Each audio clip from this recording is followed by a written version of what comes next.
जय श्री कृष्णा। राधे राधे। भगतजनों, आप सभी का हमारे YouTube चैनल श्री कृष्ण दीवानी में हार्दिक स्वागत है। आज के पावन दिन मैं आप सबके समक्ष शनिवार व्रत की कथा प्रस्तुत कर रही हूँ। भगतजनों, शनिवार के दिन शनि देव की पूजा होती है। काला तिल, काले वस्त्र, तेल, उड़द शनि देव को अत्यधिक प्रिय हैं, इसलिए इनके द्वारा शनि की पूजा होती है। शनि की दशा को दूर करने के लिए इस व्रत को किया जाता है। शनि स्तोत्र का पाठ भी इस दिन विशेष फलदायक सिद्ध होता है। आइए अब मैं आप सबको शनिवार व्रत की कथा सुनाती हूँ। सब बोलिए शनिदेव महाराज की जय। ओम शनिश्चराय नमः। एक समय सूर्य, चंद्रमा, मंगल, बुध, बृहस्पति, शुक्र, शनि, राहु और केतु इन 9 ग्रहों में आपस में झगड़ा हो गया। सभी कहने लगे कि हम सब में से बड़ा कौन है, हम सब में से बड़ा कौन है। सब अपने आप को बड़ा कहते थे।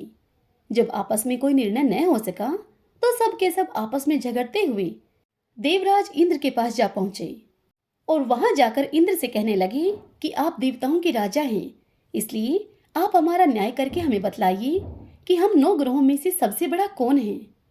राजा इंद्र उनका यह प्रश्न सुनकर घबरा गए और उनसे कहने लगे कि मुझ में यह सामर्थ्य नहीं है जो कि मैं किसी को बड़ा या छोटा बताऊं। मैं अपने मुख से कुछ भी नहीं कह सकता हूं तुम्हें। हाँ, एक उपाय हो सकता है। इस समय पृथ्वी पर राजा विक्रमादित्य दूसरों के दुखों का निवारण करने वाले हैं, इसलिए तुम सब मिलकर उन्हीं के पास जाओ, वही तुम्हारे दुखों का निवारण करेंगे। देवराज के मुख से यह बात सुनकर सभी 9 ग्रह देवता चलकर भूलोक में राजा विक्रमादित्य की सभा में जाकर उपस्थित हो गए और अपना प्रश्न राजा विक्रमादित्य के सामने रखा। अब तो यह बात सुनकर राजा विक्रमादित्य भी बड़ी ही चिंता में पड़ गए कि मैं अपने मुख से किसको बड़ा और किसको छोटा बताऊं। जिसको छोटा बताऊंगा मैं, वही क्रोध करेगा। परंतु उनका झगड़ा निपटाने के लिए उन्होंने एक उपाय सोचा कि सोना, चांदी, कांसा, पीतल, शीशा, रागा, जस्ता, अब्रक और लोहा इन 9 धातुओं के राजा विक्रमादित्य ने 9 आसन बनवाए। सब आसनों को क्रम से रखा गया। सबसे पहले सोने का और सबसे आखिरी में लोहे का आसन रखा गया। बीच में अन्य धातुओं के आसन रखे गए। जब यह आसन रखे जा चुके थे तब राजा विक्रमादित्य ने सभी देवताओं से कहा कि आप सब अपने अपने आसनों पर बैठिए। जिसका आसन सबसे आगे है वह सबसे बड़े और जिसका आसन सबसे पीछे है वह सबसे छोटे जानिएगा। क्योंकि लोहा सबसे पीछे था और वह शनिदेव का आसन था, इसलिए शनिदेव ने समझ लिया कि राजा ने मुझको सबसे छोटा बना दिया है। इस पर शनिदेव को राजा पर बड़ा ही क्रोध आया और उसने कहा कि राजा, तू मेरे पराक्रम को नहीं जानता है। सूर्य एक राशि पर 1 महीना, चंद्रमा 2.25 दिन, मंगल 1.5 महीना, बृहस्पति 13 महीने, बुध और शुक्र 1-1 महीने, परंतु मैं एक राशि पर 2.5 साल अथवा 3.5 साल तक रहता हूँ। बड़े बड़े देवताओं को भी मैंने भीषण दुख दिया है। हे राजन, सुनो, राम जी को 7.5 आई तो उन्हें वनवास हो गया और रावण पर 7.5 आई तब राम और लक्ष्मण ने सेना लेकर लंका पर चढ़ाई कर दी, रावण कुल का नाश कर दिया। हे राजा, अब तुम भी सावधान रहना।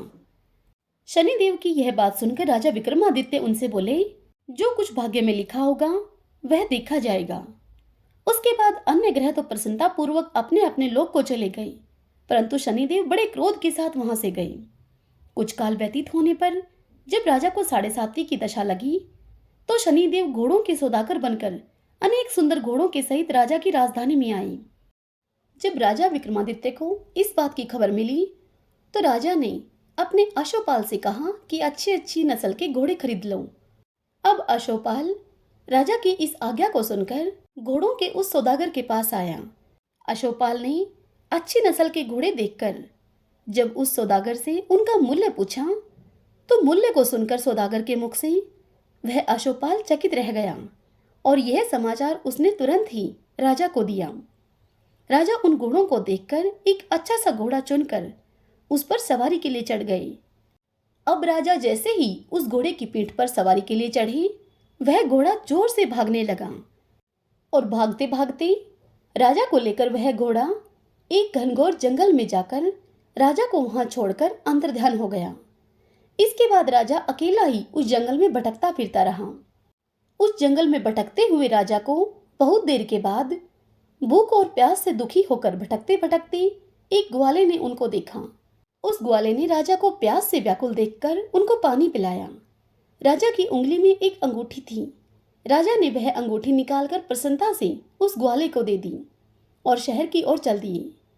राजा शहर में पहुंचकर एक सेठ की दुकान पर जाकर बैठ गई और अपने आप को उज्जैन का रहने वाला तथा अपना नाम वीका बताया। सेठ ने उसको एक कुलीन मनुष्य समझकर जल आदि पिलाया। भाग्यवश उस दिन सेठ की दुकान पर बिक्री बहुत अधिक हुई। तब सेठ ने उसको भाग्यवान पुरुष समझकर भोजन कराने के लिए अपने साथ लेकर अपने घर चला गया। भोजन करते समय राजा ने वहां पर एक आश्चर्यजनक बात देखी।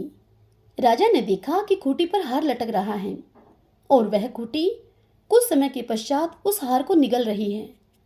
भोजन के बाद कमरे में आने पर जब सेठ को कमरे में वह हार नहीं मिला तो सबने यही निश्चय किया कि उस कमरे में इस वीका के सिवा कोई नहीं आया, अतः अवश्य ही इसी ने हार को चुराया है।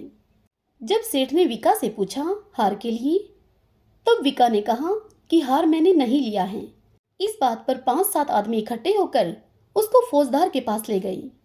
फौजदार ने उसको राजा के सामने उपस्थित कर दिया और कहा कि ये वीका नाम का आदमी तो भला ही प्रतीत होता है, चोर मालूम तो नहीं होता, परंतु सेठ का कहना है कि इसके सिवाय और कोई हमारे घर में आया ही नहीं, अवश्य ही चोरी इसी ने की है। तब राजा ने आज्ञा दी कि इसके हाथ पैर काटकर चौरंगिया बना दिया जाए। राजा की आज्ञा का तुरंत पालन किया गया और वीका के हाथ पैर काट दिए गए। इस प्रकार कुछ काल व्यतीत होने पर उस वीका को एक तेली अपने घर पर ले गया और कोल्हू पर बिठा दिया उसे। वीका उस पर बैठा हुआ अपनी जबान से बैल को हाँकता रहा। शनि की दशा जब समाप्त हो गई और एक रात को वर्षा ऋतु के समय पर वह मल्हार राग गाने लगा। उसके राग और गाने को सुनकर उस शहर के राजा की कन्या उस राग पर मोहित हो गई और दासी को खबर लाने के लिए भेजा और कहा कि हमारे शहर में यह कौन गा रहा है, तुम पता करके आओ। दासी सारे शहर में फिरती फिरती क्या देखती है कि तेली के घर में एक चौरंगिया राग गा रहा है। दासी ने महल में आकर राजकुमारी को सारा वृत्तांत सुना दिया। बस उसी क्षण राजकुमारी ने अपने मन में यह प्रण कर लिया कि चाहे कुछ भी हो जाए, मुझे उस चौरंगिया के साथ ही विवाह करना है। प्रातःकाल होते ही जब दासी ने राजकुमारी को जगाना चाहा तो राजकुमारी अनशन व्रत लेकर पड़ी रही। तब दासी ने रानी के पास जाकर राजकुमारी के न उठने का सारा वृत्तांत कहा। रानी ने तुरंत ही वहां जाकर राजकुमारी को जगाया और उससे दुख का कारण पूछा। तब राजकुमारी ने अपनी माँ से कहा, माँ, मैंने यह प्रण कर लिया है कि तेली के घर में जो चौरंगिया है उसी के साथ मैं विवाह करूंगी। तब राजकुमारी की माता ने कहा कि पगली, यह क्या बात कह रही है, तेरा किसी देश के राजा के साथ विवाह किया जाएगा। राजकुमारी कहने लगी कि माँ, मैं अपना प्रण कभी नहीं तोड़ूंगी। तब उसकी माता ने चिंतित होकर यह बात राजा को बताई। तब राजा ने आकर अपनी बेटी को खूब समझाया और कहने लगे कि मैं अभी देश देशांतर में अपने दूत भेजकर सुयोग्य, रूपवान एवं बड़े से बड़े गुणी राजकुमार के साथ तुम्हारा विवाह करूंगा। ऐसी बात तुमको कभी नहीं सोचनी चाहिए। तब राजकुमारी अपने पिता से बोली, पिताजी, आपके कहने से मैं अपने इस प्रण को त्याग दूंगी, परंतु किसी दूसरे से विवाह मैं कदापि न करूंगी। इतना सुनकर राजा ने क्रोध में भरकर अपनी बेटी से कहा कि पुत्री, तेरे भाग्य में ऐसा ही लिखा है तो तेरी जैसी इच्छा है तू वैसा कर। तत्पश्चात उस राजा ने तेली को बुलाकर कहा कि तेरे घर में जो चौरंगिया है उसके साथ मैं अपनी कन्या का विवाह करना चाहता हूँ। यह सुनकर तेली ने राजा से कहा कि राजा जी, यह कैसे हो सकता है, कहाँ आप हमारे राजा और कहाँ मैं नीच तेली। फिर राजा ने कहा कि भाग्य में लिखे को कोई नहीं टाल सकता, तुम अपने घर जाकर इस विवाह की तैयारी करो। राजा ने उसी समय तोरण और बंधनवार लगाकर अपनी राजकुमारी का विवाह चौरंगिया विक्रमादित्य के साथ तय कर दिया तथा समय अनुसार उनका विवाह संपन्न हो गया। रात्रि को जब विक्रमादित्य और राजकुमारी महल में सोई तो आधी रात के समय शनिदेव ने विक्रमादित्य को स्वप्न में दर्शन दिए और कहा, राजन, कहो मुझको छोटा बतलाकर तुमने कितना दुख उठाया। तब राजा विक्रमादित्य ने शनिदेव से क्षमा मांगी। तब शनिदेव ने प्रसन्न होकर विक्रमादित्य को हाथ पैर दे दिए। तब राजा विक्रमादित्य ने शनिदेव से कहा कि महाराज, मेरी एक प्रार्थना है, उसे आप स्वीकार करें कि जैसा दुख आपने मुझे दिया है ऐसा किसी और को न देना। तब शनिदेव ने राजा विक्रमादित्य से कहा कि तुम्हारी यह प्रार्थना मैंने स्वीकार की। जो मनुष्य मेरी और तेरी इस कथा को सुनेगा और कहेगा, उसको मेरी दशा में कभी किसी प्रकार का दुख नहीं होगा, और जो नित्य ही मेरा ध्यान करेगा, चींटियों को आटा डालेगा, उसके सब मनोरथ पूर्ण होंगे।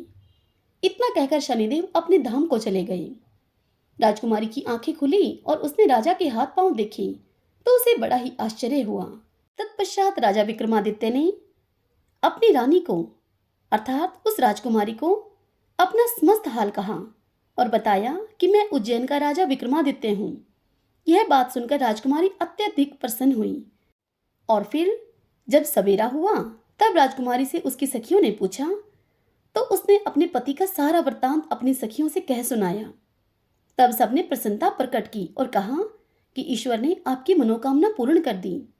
तत्पश्चात जब उस सेठ ने यह सुना तो वह विक्रमादित्य के पास आया और राजा विक्रमादित्य के पैरों पर गिरकर उनसे क्षमा मांगने लगा और कहा कि आप पर मैंने चोरी का झूठा आरोप लगाया, अतः आप मुझको जो चाहे दंड दे दें। तब राजा ने कहा कि मुझ पर शनिदेव का कोप था, इसी कारण से यह सब दुख मुझको प्राप्त हुआ। इसमें तुम्हारा कोई दोष नहीं है। तुम अपने घर जाकर अपना कार्य करो। यह सुनकर वह सेठ बोला कि मुझे तभी शांति मिलेगी जब आप मेरे घर चलकर प्रीतिपूर्वक भोजन करेंगे। तब राजा विक्रमादित्य ने उससे कहा कि जैसी आपकी मर्जी हो वैसा ही करें। तत्पश्चात सेठ ने अपने घर जाकर अनेक प्रकार के सुंदर भोजन बनवाए। राजा विक्रमादित्य को प्रीति भोज दिया। जिस समय वह भोजन कर रहे थे, एक अत्यंत आश्चर्य की बात सबको दिखाई दी। जो खूंटी पहले हार निगल गई थी, अब वह खूंटी हार को उगल रही है। जब भोजन समाप्त हो गया तो सेठ ने हाथ जोड़कर बहुत सी मोहरें राजा को भेंट स्वरूप दी और कहा कि मेरे श्री कुंवरी नाम की एक कन्या है, उसका आप पाणी ग्रहण करें। इसके बाद सेठ ने अपनी कन्या का विवाह राजा के साथ कर दिया और बहुत सा दान दहेज आदि दिया। इस प्रकार कुछ दिनों तक वहां निवास करने के पश्चात राजा विक्रमादित्य उस शहर के राजा से कहने लगे, अब हम अपने उज्जैन जाना चाहते हैं। फिर कुछ दिनों के बाद राजा विक्रमादित्य विदा लेकर राजकुमारी मनभावनी और उस सेठ की कन्या श्री कुंवरी तथा अनेक दास दासी रथ तथा पालकियों के सहित राजा विक्रमादित्य उज्जैन की तरफ चल पड़े।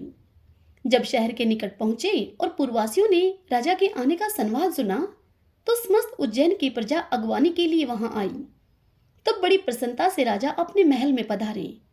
सारे शहर में बहुत बड़ा उत्सव मनाया गया और रात्रि में दीपमाला की गई। दूसरे दिन राजा ने शहर में यह घोषणा कराई कि शनि देवता सब ग्रहों में सर्वोपरि हैं। मैंने इनको छोटा बताया था, जिस कारण से मुझको यह दुख प्राप्त हुआ। इस कारण सारे शहर में सदा शनिदेव की पूजा और कथा होने लगी। राजा और प्रजा अनेक प्रकार के सुख भोगते रहे।